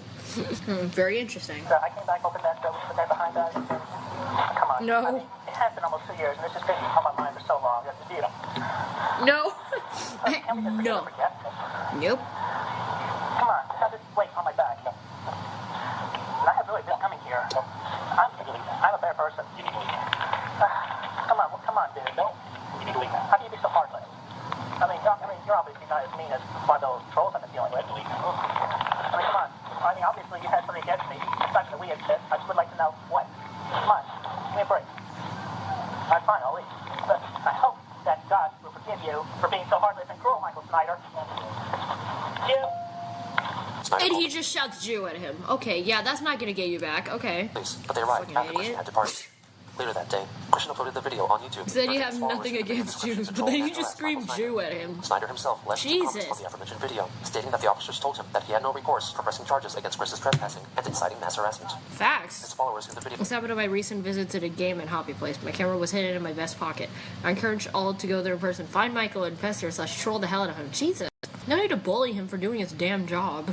Damn. I also say to Michael, do not discriminate against people like Christian Weston Chandler, and yet you're discriminating against everyone else there, hence why you're banned. Christian controlled and harassed Michael Snyder. Snyder himself left two comments on the aforementioned video, stating that I've been told I have no recourse for any of his actions, and his recourse, remorse, I don't know. And just encouraging people to harass me. Turnabout is a fair play. I want to thank all my fans for their calls supporting me and feel he needs to stay home and get your calls. His phone number in the book is blank, blah, blah, blah, blah. Happy dialing. Mike, Elvis has left the building. That the officers told him that he had no recourse for pressing charges against Chris's trespassing and inciting mass harassment. Instead of the slew of provocation encouraged by Chris, Snyder was greeted by a great number of calls of support and congratulations for his display of level-headed authority. Period. Vivian G uploaded a YouTube video she made in the style of cartoon series South Park, utilizing the audio of Christian and Snyder's conversation to depict the scene visually. Christian later came upon this video and commented that he greatly enjoyed it. Vivian, I'm going to tell you right now that if you were trying to offend me with a South Park parody, you failed. It's just so funny. You gotta know I like South Park, especially the less dramatic, more comical episodes. Raffle. Rolling on the floor laughing. Actually, there is one more thing you could just make this a topper of a comical scene. I gave him the finger as I left for real. So I just sit and spin into silence right before the final insult. Raffle. As he called him a Jew. Literally no reason. He stated that on his way out of the game place, he showed Snyder his middle finger and requested that Vivian change her video to reflect that. Yeah. The following day, he posted a text image on the Wikipedia, which stated that Snyder was cruel and heartless, gave away his personal contact information, and encouraged his fans to contact him in order to convince him to forgive Christian. In the meantime, Jackie and Chris continued to email each other. She stated that she was angered by Christian's childish conduct at the game place, and also expressed concern over his excessive free time, encouraging him to work harder at getting songs published, or learning how to play the guitar. In addition, Jackie asked him to make a video encouraging her. I just watched the video. Honestly, I'm a little bothered about how you conducted yourself. Firstly, you called this Michael Snyder person a Jew at the beginning. Why did you do that? Said his name mean he was possibly a Jew, as if that was a bad thing. What does that mean? Then on your way out, you shot a Jew at him. What the hell was that about? It sure didn't sound like he was being mean or anything like you said he would. He was just standing his ground. Can you explain to me your history with the gameplay a bit better? Feels like you might not be telling me everything. Stated that she was angered. And I encourage you to stand your ground and settle your business peacefully and maturely. Instead, you shot a Jew and ran away after 2 minutes. That's supposed to impress me? I'm going to let you know right now. This makes me mad. You have some kind of problem with Jews? Maybe Snyder is discriminating against you because you're autistic, but you just left after a few minutes. I thought you were going to be patient. Do a sit-in and get the truth out of him. At the first sign of resistance, you fled. You said noble was the one word you could use to describe yourself. Running away after 2 minutes isn't noble. It's childish. So now you don't know that he hates you for being autistic. You also don't know that he's a Jew either. Because he left in such a hurry. You don't know anything. You found out nothing. I think you need to go back and do this right. I'll be waiting to hear from you. Yeah, he's not gonna fucking do that, is he? And also expressed concern over his excessive free time, encouraging him to work harder at getting songs published, or learning how to play the guitar. In addition, Jackie asked him to make a video showcasing his alleged sexual... Jesus Christ. Obviously a troll. We're still not seeing these patterns. Okay. So on for Friday, can't wait to see you. Yeah, you say you have a strong work ethic, but you haven't done much. Chris, 2 to 3 hours a day of drawing is not enough, Chris. You said Chris twice in the same sentence. Well, you know what, whatever. Most people have to work 8 or more hours a day, but you're getting free money from the government to draw comics. That's pretty good deal, Chris. You should be working to earn that. Why exactly do you get that Social Security pay anyway? But I don't want to rail on that. There's something else I want you to do for me. Remember when you told me about how confident you were in your sexual abilities? Well, I'm curious how you would treat a, orally. What sort of techniques you use? Will you write down? I mean, no. Show me, I need to see. I've been thinking about you a lot lately, and I was wondering if you could make a video showing me a little preview. Nope. I have a date with the bubble bath tonight, and I'd really love to settle down and enjoy a movie trailer for the first time together. Fuck no. Prowess, with Chris likening his performance style of cunnilingus to the act of licking an ice cream cone on April 16th. Chris Ew, why? arrived at Charlottesville Fashion Square half an hour early for his and Jackie's date. She never showed up, and later told him in an email that according to her account of events, she was the one waiting for Chris who never showed up. They remained optimistic about meeting up again sometime in the future. Oh my Jackie God. was very doubtful about his willingness to seek employment. Chris, and you protested him not about see making a this video fucking demonstrating his pattern? oral sex capabilities for her. Chris declined making the video, citing the numerous times in his past when upon sending intimate videos and photos to online girlfriends, they would soon leak onto the internet. He instead asked her to explore the quickie, prefacing that even though the narrative tone of the website was insulting and demeaning, there was truth to the content presented there. Jackie came back, reporting on what she had discovered. She expressed grave concern over his treatment of past sweethearts, saying that he moved on from one to the other incredibly quickly, even when some have apparently died, referring to Panda Halo. Chris, they're not lies. You're lying to me right now. Why do you not think I discovered the truth? You did cheat on Ivy. Don't you ever try and lie to me about anything on that site. No, you're lying about everything because I'm sitting here watching a video where you apologize for it. Who is Vanessa? Quickie says you had cyber sex with her or something while you were professing your love for Ivy. What the fuck? I remember that one. There are tons of videos of yours on that site. Don't you dare lie to me about anything on that site. A lot of things they say come right from stuff you yourself say and do in videos you make. They can't fake that. And they say that you went to a girl named Julie after only a day or something after Panda died. Oh, sure. Okay, but we know Panda is not alive. Or like, not dead, but like, to be fair. All around January 2009. I mean, you say how much you love Panda in a video in late January. You start promising your heart to Julie in the beginning of February. That's hardly long over a month. Did you really care about any of these girls at all? And another thing I ask you is to give me a reason why you're on Social Security. A strong 28-year-old man in the prime of his life should be able to do work. And you just avoid the question. Say that it's hard for you to find a job even when you apply lots of places, and that's understandable. It's difficult for a lot of people to get jobs these days, but come on, you live at home with your parents. Being an employee doesn't explain being on welfare. How long have you been on welfare? Why does a strong, smart, capable man need welfare? As for the video, those are all excuses. You could upload a video to a secure site like Mediafire and just send me a link. No one would know about it. Could bugging me to call you, but when I ask you do something, you just make excuses. Don't make excuses to me, Chris. If you actually want this to work, then prove it. Stop telling me why you can't do things and do something. He also accused him of lying when he declared that he never cheated on Ivy, forgetting about his so-called affair with Vanessa Hudgens. She demanded evidence for his commitment to her on April 19th. Jesus. Chris finally conceded and made a video titled For JR Eyes Only, which showed how he would pleasure Jackie and shared it privately. Oh, no, I remember this video. Okay. I apologize for, I saw this not too long ago. Jesus Christ. for even leading you to the quick key. I just wanted to let you know about what happened to me before. I just felt concerned about that. But then with that reading, what you read on Ivy's page, yeah, I was wrong. I forgot one detail of that detail. Yeah, it was supposedly I was talking to this Vanessa Hudgens. It was like coming on to me really well online, and I held in with my self-restraint as best as I could for a long time. And then she's kind of talked me into it a little bit. Ignore that. Anyway, yeah, I did make a video apologizing to Ivy for that. At least, I can man up and admit when I made such a mistake as that. And that was in the past. And I'm sorry, I did not mean to lie to you, I swear. I just forgot that one detail. Anyway, as for that, the quote-unquote Vanessa Hudgens, actually, was actually in reality this Spanish dude I know, Joshua Martinez. Yeah, he was pretending to be Vanessa that whole time. And it ticks me off, that guy. That's another story for another day, though. Anyway, with that put aside, I'm gonna show you some ways on how I can pleasure you orally. Okay? I got a few ideas. Like, I would definitely give you some finger play, lots of fingers. But yeah, I could be like. I'm gonna put a timestamp. Throw up. Finger up there. Oh, this is my part. I can roll my tongue. I put it in there. And extend it. And the cup, and highly recommend. Can you imagine that? I got other ideas as well, but I just can't think of them right now. But hopefully that's not good enough for starters and to make up for that. Hey, I have been under confusion for a little while, but seriously, Ivy, I really do want you. I want you. I do love you, and I care about you. And I pray that this video does not fall into the hands of trolls. And also, another thing to make up for this, I'll do a thing by myself. I actually do have a bit of belly, but also with that, man boobs. I'm telling you this in strictest confidence that you will not laugh at me. But when I want, they do bounce. So I have to, so I wear a sports bra. Works very good. Oh, okay. Okay, I was way too blessed. All right, well, hopefully we can move on and resume our relationship with emotions, or otherwise restart it. I love you, Jackie. Love you. Talk to you later. Meet up soon. Upon watching it, she angrily confronted Chris because he accidentally called her Ivy, trying to make him confess that he didn't truly love her. Chris told her that he regretted informing her about the quickie and his internet business, and suggested that they should go their separate ways, as the relationship was turning out to be less than ideal for him. Jackie wrote that she was above all most mad at him for his laziness, willingness to improve himself, and his disregard for the women in his life. Nevertheless, she decided that she was still open for the possibility of a relationship if he started behaving like a man. Christian decided that it would be best if they ended the discussion, coming to the conclusion that he never truly loved her. Jackie accused him of only after sex, and even so, highlighted the fact that when she was hinting at getting physically involved, Chris ultimately put in more effort in playing video games rather than responding to her advances. Oh my goodness. He accused her of branding him asexual.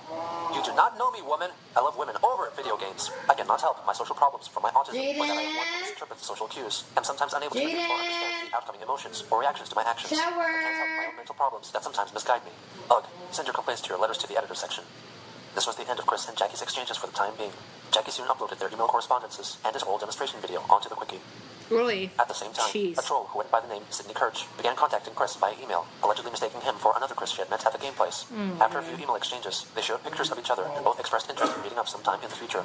To describe himself to her, he copied and pasted his profile from OkCupid. Sydney likewise offered up her own biography to him. After failing to receive any email replies from Chris, she decided to call him. Hey, is Christian Western Channel? Yeah, is this Sydney? Sydney. Oh my God. Yeah. I wanted to speak to you. I'm so happy. Yeah, well, I mean, yeah, I have received your Their voice email, sounds off. and upon my I mean, they're a troll, I don't obviously. recall talking to you through email before you presented an email recently, so I am uncertain about things. So, for being skeptical. Oh, I've seen that video. The bird? Yeah, the bird cursing. What the fuck?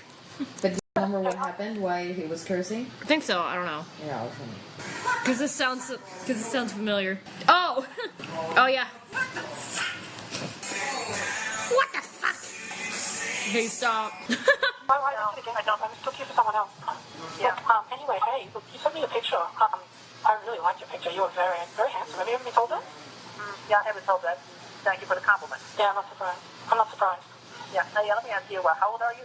I'm 19. You're 19. Okay. Yeah. So, so you were at the point, you want to hook up with me or something? Yeah, I would really like that. And possibly start a potential relationship. Wow, I think what you would make me, that would be really, really impressive. You're a very attractive man, and I'm really special stuff. Around this time, dismayed by the lack of a sweetheart, Chris decided to advertise himself as a male escort under the alias Carlos Chantor. He tried to apply to Charlottesville's Naughty and Nice escort service, but was rejected. He then printed out and cheaply passed around cards advertising himself. How exactly he went about this is unclear. He also created a profile page on escorts.com under the Carlos Chantor name. Experience for her pleasure. Hey ladies, I am a cool dude to hang with, and I can make you feel good emotionally and show you a fun time. I enjoy a lot of things. I'll let you know when it's going too far. Give me a call to hook up. 434 area code only.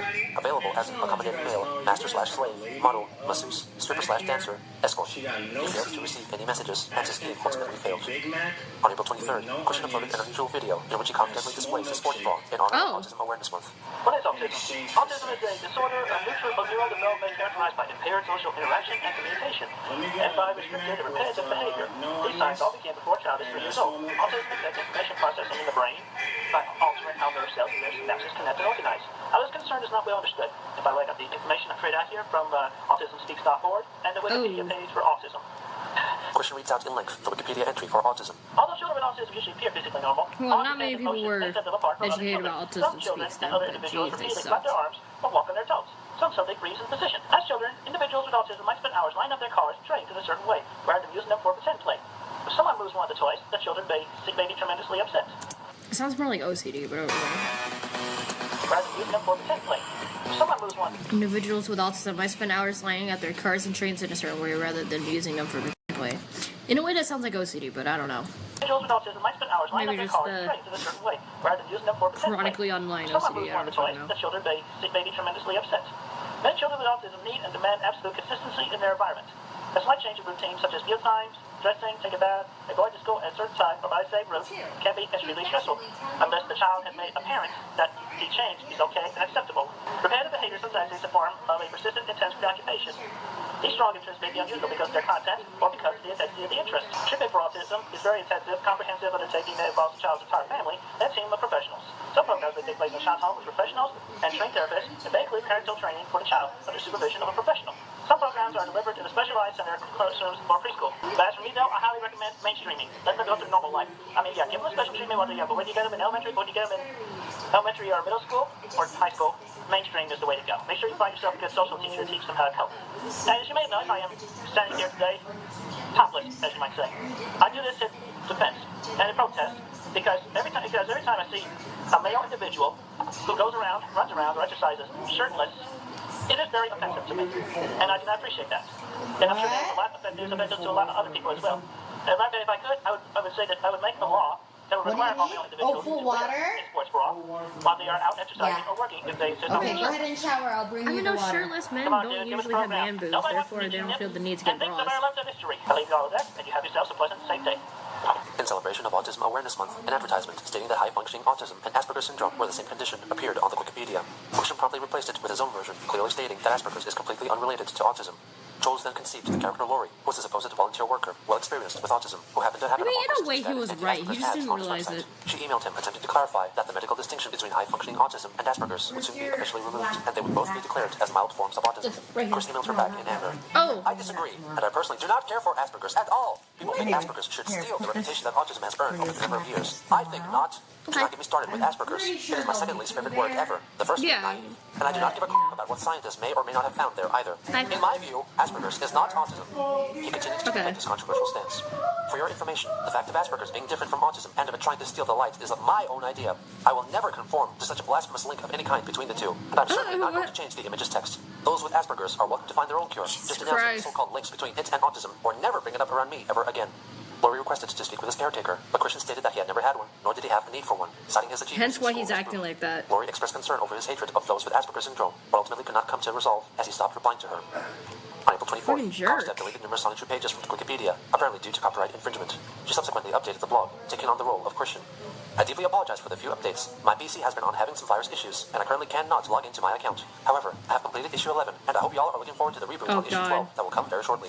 Thank y'all for your patience.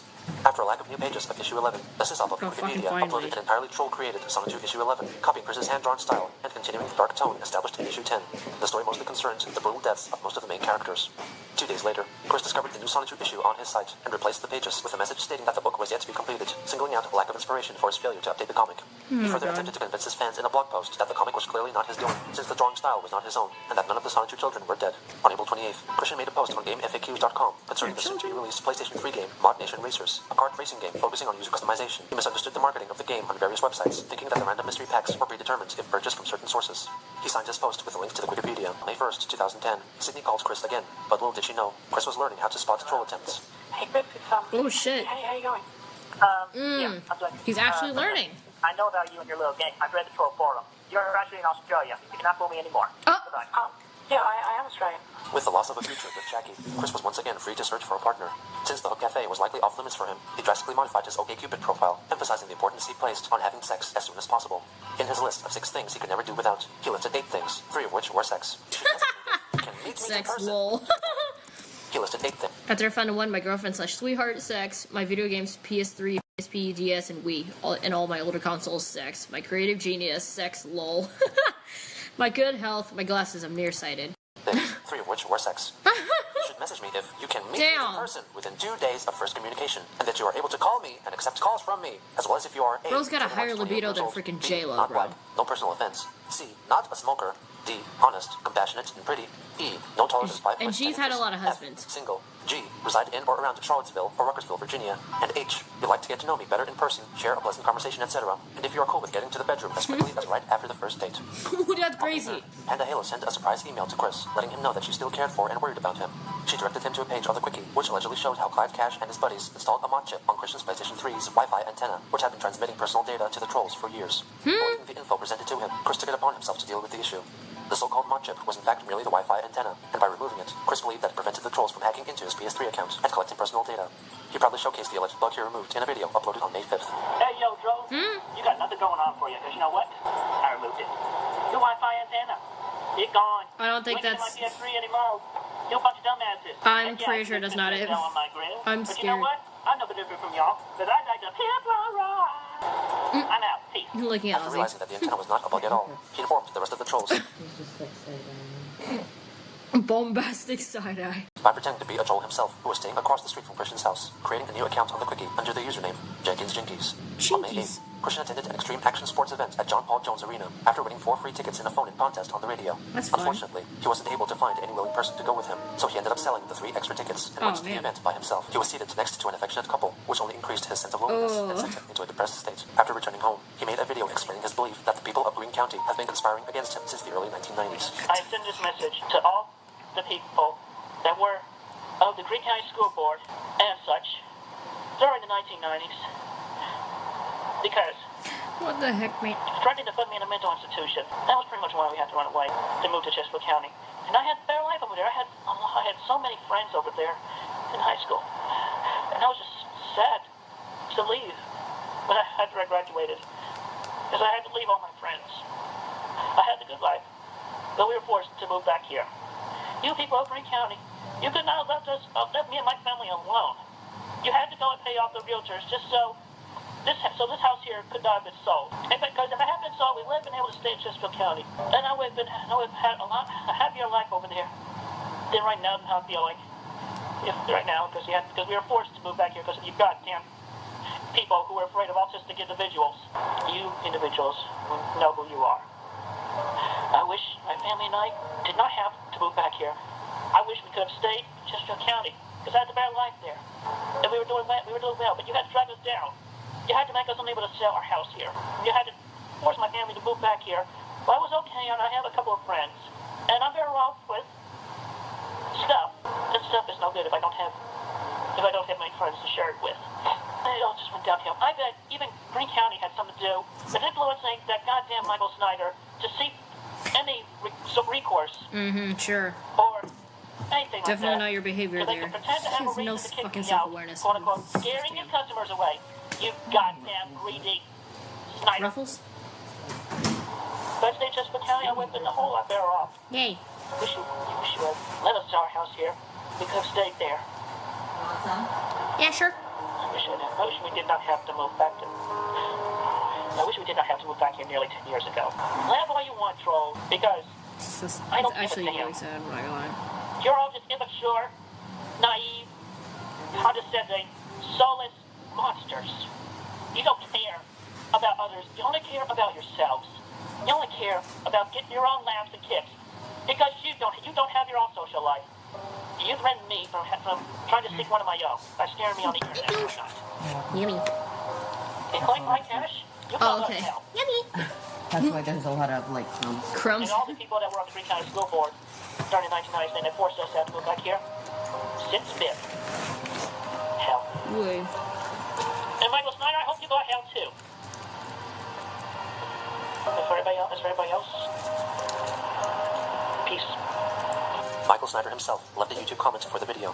When I go to hell, I will hold the door open for you. If not, I'm not too busy giving tours. I can't believe I've spent all these years conspiring to make your life more miserable than your fossilized parents could ever dream of.